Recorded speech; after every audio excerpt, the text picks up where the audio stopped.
We're here with another segment of Bernie Speaks with the Community. I'm Lauren Glendavidian, and I'm going to be asking Bernie a few questions. And I'm Bernie. And this is Bernie, Mayor of Burlington. So the legislature convened last week. So we saw on television. Yes, they did. And one of the things that struck us when we were down there is the very single-minded focus on state issues as opposed to local issues, which is something we run into when we're in Burlington. As the leader of the largest community in the state, you have some opinions about that relationship. Yeah, I'm nervous about it, and it's a continuation of a process that has gone on for many, many years, and I think it's getting worse. It was not particularly good on the Governor Snelling, and I think it's probably worse on the Governor Kunin. And that is that when the legislature convenes, they see themselves as representing the interest of state government. And I would be the first to admit that state government itself has a lot of difficult problems that the members of the legislature and the governor are going to have to deal with. I have no argument with that. But what they also don't realize is that the decisions that they make, or the decisions that they do not make, have tremendous impact upon the cities and towns. And over, I think if there's been one point that I've been trying to make for the last many, many years, is despite all the myths about Vermont being a state which has grassroots democracy in town meetings, most of that is really mythology. The truth is that the cities and towns have very little power, that basically all of the power rests with state government, and we really don't have the flexibility or the freedom to come up with good solutions to the problems that we have. And furthermore, that compared to many of the other states around the country, Vermont pays very little attention to the problems of the cities and towns. For example, I was just reading in the paper a couple of days ago, in New Jersey right now, the legislature is debating, along with the governor there, a methodology as to how they can replace, or at least partially replace, the loss of revenue sharing. Okay, all over America, cities and towns have lost revenue sharing, which was instituted back in the 70s by President Nixon, which basically directly funded local concerns, local government, directly from Washington. And Reagan has ended that program. In Vermont, we're going to lose about $13 million in revenue sharing for all the cities and towns. Every city and town receives some money. Burlington, of course, being the largest city, received more, but other communities received $60,000, which meant that was how they funded their snow plowing, for example, or their equipment needs for their fire department, or a variety of needs. It was a significant part of everybody's budget, including Burlington. Well, it's ended, finished, complete, gone. What does the Vermont State Legislature intend to do to replace that, to help us replace it? Zero. There's no discussion. Nothing will happen. And I think I could point out 10 different areas where basically what they're saying is, you've got the property tax. We're not going to give you, although of course now, and I want to get into it, there is obviously some more discussions now of various alternatives. But essentially, the cities and towns are basically powerless in this state of Vermont. They don't have the options. They're not getting the type of help they need from the state government. And the federal cuts are making a bad situation worse. Put on top of that the impact of state-mandated reappraisal, and you have a very bad situation. If the foundation proposal goes through that the governor is advocating, you're really talking about some very hard times, I think, for the cities and towns of Vermont. Well, isn't part of that foundation plan, part of the recommendation by the foundation plan is giving the localities a certain autonomy in terms of levying taxes? Well, there's a debate that's going on. First of all, I can go on, and believe me, in the next couple of months, I will be going on in trying to fight the foundation plan, because it's a disaster in terms of, for the local taxpayers here in Burlington and many other communities, our taxes are going to go up substantially, despite the fact that we are not a wealthy community. One of the really frustrating aspects of this whole discussion is the governor, in her wisdom, has already decided that certain communities are quote-unquote wealthy, and that's a nonsensical approach. Because you have a large tax base, because you have a downtown Burlington, or because Essex Junction has an IBM, does not make everybody in that community wealthy. There is no necessary correlation. You know what it reminds me of? You know, in countries like Brazil, you recall, the governments there pump tremendous sums of money into their downtown, into their fancy hotels, and 2 blocks away you have people literally living in tin shacks who are starving to death. Well, that's obviously not the same thing in Vermont. But the idea that because you have a tax base or a downtown or some manufacturing, that everybody in your town is automatically wealthy is an absurd proposition. Statistic after statistic shows that the people of Burlington are not wealthy. We are not a wealthy community. It just happens to be the case in terms of our ability to pay higher and higher taxes. it's a very radical proposal. I'm not afraid of radical proposals if they were sensible. But this one is a radical, nonsensical proposal, which essentially, what it will do, this is the problem that the governor has and the legislature have. The property tax stinks, and all over the state people are upset about paying more and more in property taxes, okay? That's the first problem you have. Revenue sharing, the loss of revenue sharing has made the situation even worse, okay? So how do you deal with it? Well, clearly, the answer is you need significantly more money for state aid to education. That's all. Either you raise local property taxes or you increase state aid to education.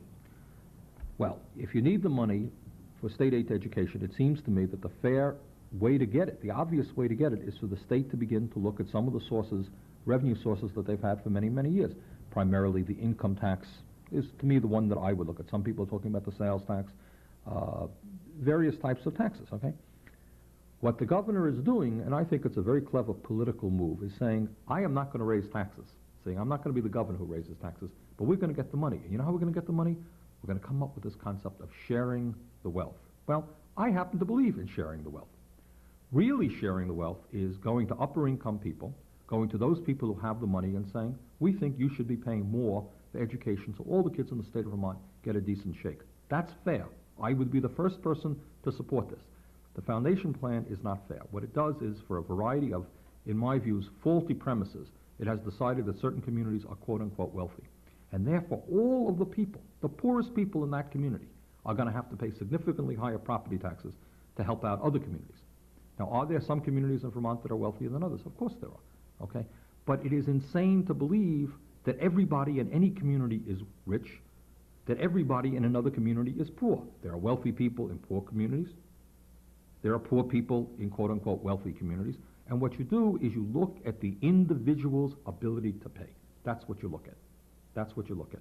And that, apparently, the governor chooses not to do for a variety of reasons. Politically, it's really a smooth operation, because you can go to 30 or 40 communities, take from them, and fund the rest of the communities. So, and then you don't have to, then you say to those communities, I haven't raised your taxes, I'm just taking. Well, if you want to talk about sharing wealth, then the real question, it seems to me, is to look at the income tax situation. And in the last 5 years in the state of Vermont, the wealthiest people in the state have been paying significantly less in personal income tax. Corporations have been paying less. That's where you point the finger, if you really want to be fair and if you want to share the wealth. So I think it's a pretty fraudulent proposal, and we're going to oppose it. But the last point that some of the other people will be making about this, the League of Cities and Towns, for example, very opposed to it. And their objection is, they're saying, the state of Vermont has a dozen broad-based taxes. Okay, you got the income tax, you have the sales tax, the rooms and meals, the gas tax, the inheritance tax, you name it, they've got it. Okay, the cities and towns have one form of taxation, the property tax. And now the state wants to move into that. The fight that we have been fighting for years is to allow us the flexibility to develop different approaches to taxation. And the governor and others have said, no, no, no, we don't want you encroaching on the state's prerogative. And now what they're doing is moving in to our area. It will be a disaster in terms of raising taxes in a number of communities for people who can't afford to pay it.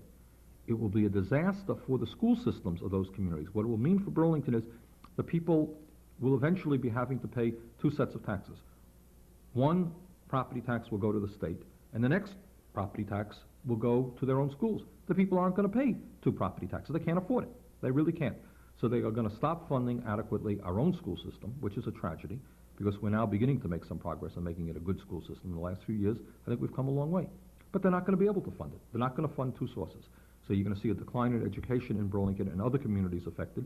And the last area deals with economic development. One of the reasons that mayors and boards of selectmen have been argue for development, one of the reasons is job creation. The other reason is the tax base. Remember the famous line, hey, we're going to bring in a company here and your taxes are going to be stabilized. But right now, under this scenario, a significant part of the revenue coming from new development, from development in general, is going to go to the state. So they're really probably, depending on the town, and we've done some preliminary discussions of this within the administration. In terms of education for Burlington, new development would probably bring in no money to schools. And then we have, all of the money would go out to the state, at least from the educational point of view. So in terms of the increased services that we have to provide for new development, increased traffic, infrastructural problems, sewers, electricity, everything else, probably you may end up saying, we don't want the development. It really is not worth it. Not for Burlington, not for South Burlington, not for Essex Junction. And, when we talk about the desire to create jobs, that's a pretty silly thing. So in terms of economic development, in terms of local school systems, in terms of the property tax burden becoming higher for people who can't afford to pay it. It is a disastrous proposal. And one of the things that I have been doing is speaking with representatives from South Burlington, Essex Junction, and Essex Town. And in fact, we met last week in my office, and we have representatives from the school board and the city governments. And in fact, we'll be holding a press conference tomorrow in South Burlington. Now, the only thing that I can say and give the governor credit for is that she is quite right in pointing out that we have to significantly increase state aid to education. Many school districts in this state are in desperate need of more money. She's right. How do we get that money? Do we get it in a really fair and honorable way? Do we really get it from those people who can better afford to pay? Or do we get it through a really, to me, a dishonest political approach, which may make the governor look good, but is really not a fair approach. So that's a real issue of concern to us. What did you went to the Cities and Towns, League of Cities and Towns last week? Right. Was this the issue? Yeah, under this was discussion? one of several issues. In fact, if I'm not mistaken, that today being Monday, the Vermont League of Cities and Towns themselves will be having a press conference to voice their strong opposition to the foundation proposal. Again, primarily on the ground that the state is beginning to encroach on the one area that the cities and towns have to adequately fund city services and education. The VLCT itself has come up with a proposal, which in my view is a better proposal than the foundation proposal. I abstained from supporting it because it calls for expanding state aid to education, which is correct. Their approach was to do away with the exemptions in the sales taxes, which exist in a number of areas, such as wine, I think liquor, and soda was one. And I don't know. I think we can do better. You know, who buys soda? Your average people go out, and we'll go out and buy a six-pack of Pepsi-Cola, and I don't know that we want to increase taxes in that area. My own feeling, we'll be coming up with something specific, is the way to go is with the progressive income tax in the state of Vermont, progressive corporate tax. Let's get those people who can afford to pay more, and many of those people have been paying less under Reagan in the last 5 years because the Vermont tax system is coupled with the federal system. So. Okay, so there are different responses all around the state to Madeline's or the foundation proposal. There are, and the opposition is going to come from a number of different areas. The conservatives will argue correctly. I'm not a conservative, but their point is well taken, is that if you believe in local control, this is a giant step forward of the state encroachment on local control. The business community will argue that if you want to stimulate economic development, you don't go into a community and say, we're going to take out a significant part of your new taxes and send it to Montpelier. Why should a community want economic development? And that's the argument you'll be hearing from many people. From my point of view, from what I consider to be the radical or the progressive point of view, we will argue that we do need to increase state aid to education. We do need to guarantee that every kid in the state of Vermont has a decent educational opportunity, but you get the revenue that you need in a progressive and fair manner, and you don't take it from elderly people or working people in the city of Burlington or in Essex Junction. They were reappraised. Our friends in Essex Junction went through a very harsh reappraisal. Their property taxes already went up. The governor wants them to go up again. That's wrong. There are ways to get increased state aid to education in a fair and equitable manner. And I want to close this discussion by making one point. One of the things that the governor says, which really irritates me quite a lot, they talk about, hey, don't worry about the regressivity of this program because we have the property tax rebate program. And as many viewers, I trust, know, the state, in fact, established under Governor Salmon back in the early 70s a property tax rebate program, which is, in fact, a good program. It means to say that if you pay above a certain percentage of your income in property taxes, the state sends you a check. They've recently expanded it, and the maximum you can get, if you're a low-income person paying high property taxes, you can get $750 back. Now, I urge all people, all listeners, all viewers, to take advantage of that program. It's a pretty simply form to fill out. It's in the state income tax folder. Do it. The irony of this whole thing, though, is the governor well knows, and his members of the legislature well know, that of all those people who are eligible for the tax rebate program, only 14% statewide apply for it. 86% of the people do not apply for it. Why? Well, there are a couple of reasons. First of all, in my feeling, my gut feeling is the state does not want to have them apply because it's money that's coming out of state government. Okay? So they go forward and they say, we have this great rebate program, but I haven't heard the TV ads, I haven't heard the PSAs on the radio, I haven't heard from the state tax department. We talked to them last year, a program to make that rebate program simple. For example, you can, in fact, when people are paying, well, it's a long story. There are a variety of mechanisms that you can develop to make sure that more people take advantage of it. When 86% of the people do not take advantage of a program, the program is not working. State government does not want it to work. Now, you may recall during the last week I was criticized by various people. Why doesn't the city of Burlington do more to help people take advantage of the rebate program? Well, in fact, we're spending some money. We do something about it. But here you, and we should, but here you have a statewide program where the state is administering the program. It is the state's program. It is rather absurd that the state is not spending what would amount to small dollars to encourage people to take advantage of the program. The bottom line is I think the state doesn't want people to take advantage of the program because it retains the money, but it always has it there. You know, then when you argue against the program, they say, hey, don't worry, we have the rebate program, but you don't push the rebate program. You don't want people to, well, that's another story. So that's going to be a hell of a fight. And we're going to do our job to represent not only the people of Burlington, but low-income and working people and elderly people in general against higher property taxes. The way to solve the property tax crisis is not to raise property taxes in certain communities. Let's turn our attention to raising money in Burlington. You say there are two proposed bond issues? Now, you know, after having given the speech about the regressivity of the property tax, one of the, you know, the real tragedies and the things that really upset me very much is that I know that the property tax is a stupid tax, and I've been out knocking on lots and lots of doors, coming across many elderly people who are having a hard time paying their property taxes. So I'm placed as the mayor of the city, really, as they say, between the rock and the hard place. We have a problem in the city that I think has to be addressed, and that problem deals with police protection. And let me just touch on a few points here. For a start, in my view, the police department of the city of Burlington today is in better condition than it has been for many, many, many years. We have now virtually no vacancies at all, so we're at full manpower right now. I think maybe there's one vacancy and we have people who are ready to jump right in. 5 years ago, you used to have a department with 15 or 20 vacancies. There were 15 or 20 spots that were unfilled. So no matter what your quota of police officers was, it didn't really matter because, you know, people were leaving right and left. We had 5 years ago, 6 years ago, before I became mayor, you used to have a 25% turnover rate, which was just unbelievable, okay?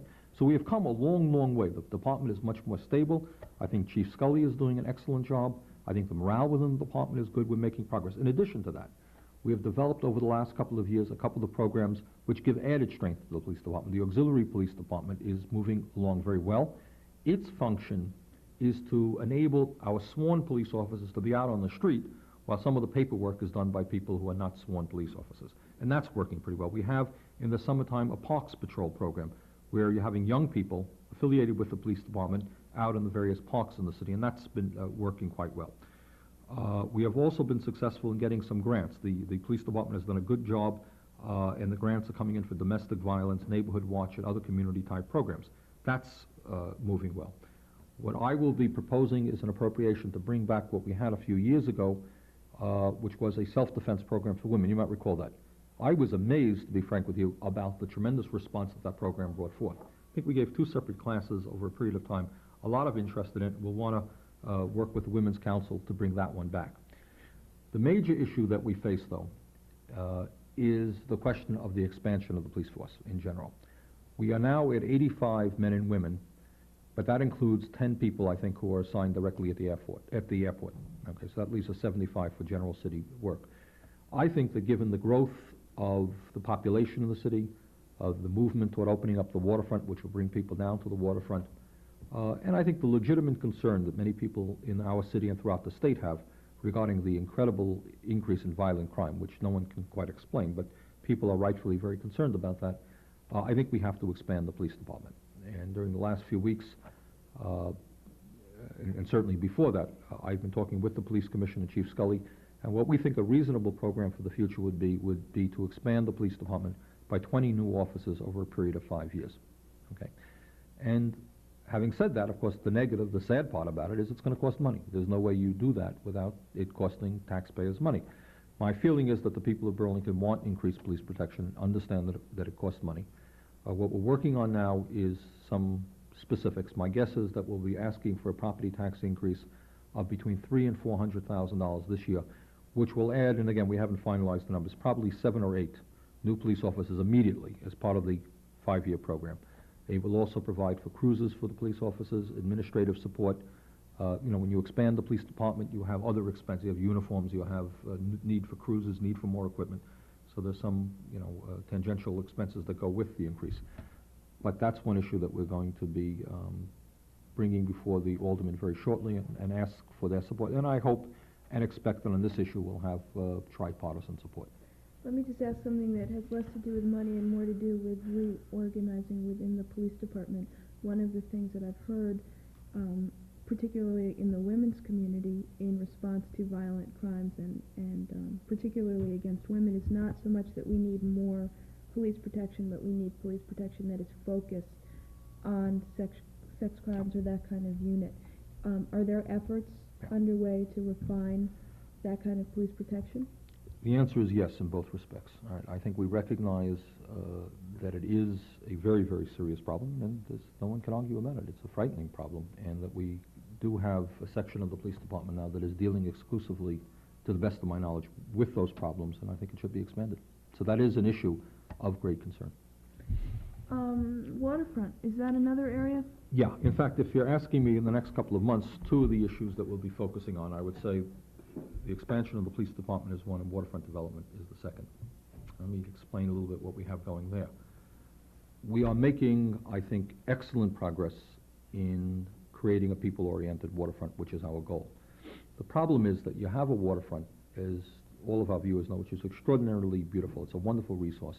But also, for long and historical reasons, the waterfront as it now is, in Burlington at least, does not invite people down there. We don't have the public amenities. We don't have the activities which say to the people of our area, come on down. It's your waterfront, and for free, or for very little money, you can enjoy the beautiful resources. Now, in the summertime, of course, we have beautiful beaches. We have 3 beautiful beaches. But for a lot of other activities, we just don't have the kinds of amenities down there that we need. During the last year, we've been making some significant progress in a number of ways. Number one, I think the bicycle path is generally regarded as a real success. People are enjoying it immensely. What we intend to do is expand the use of the bicycle path, not only for summer activities or fall activities, but for winter activities as well, in making it into a cross-country ski area. Okay, we have given the Parks Department the authority to buy a skidoo and, I don't know what it is, some figgamajig behind it, which will basically plow down the bike path for good cross-country skiing. And so that's one area that we're moving. Second area is that we have expanded Perkins Pier, which I think people are delighted with. Thirdly, we have acquired the Mobil Oil property on the south end, which will be converted into a city beach. Fourthly, we have rezoned the waterfront, so we can now keep out the type of development that we don't want. So we are making some real progress within the last couple of years. What more needs to be done? Well, I think a lot needs to be done. And what, in fact, the Board of Aldermen will be talking about tonight, being Monday night, at a public hearing, a bond issue, which will allow the city the opportunity to improve the city-owned property on the waterfront. This has nothing to do with private development. Right now, we have a lot of city-owned waterfront, and we're not utilizing it as well as we should. What are some of the ideas that will be discussed? Number one is the expansion and completion of the bicycle path. That's number one. Number two, it is generally agreed upon that we need more boat access areas in Burlington. Now, Perkins Pier is well utilized. In the summertime, we need another spot, and that spot should be, we think, near Perkins Pier, but that's another boat access area. Number three, south of Perkins Pier, there's some potential beach area and recreational area that should be opened up to the people. We want to do that. Number four, we're talking about a community boathouse concept, which would allow people to come down to the waterfront and for very, for inexpensive rates, rent a rowboat, rent a canoe, rent a paddle boat, and we don't have that right now. Right now, for boating, basically, you've got to own your own boat. A lot of people do, a lot of people don't. But if you don't own your own boat and you want to do boating on the waterfront, what do? Well, you don't do anything. So I think we want to see that, a boathouse which can be used in the wintertime for a place for people to warm up, in the summertime for boating, and we're pretty excited about that. And there's some other monies appropriated to fix up some of the, clean up some of the other areas, city-owned areas along the waterfront. So it's an exciting proposal, the goal of which is to open up Burlington's waterfront to as great a degree as we can for the people.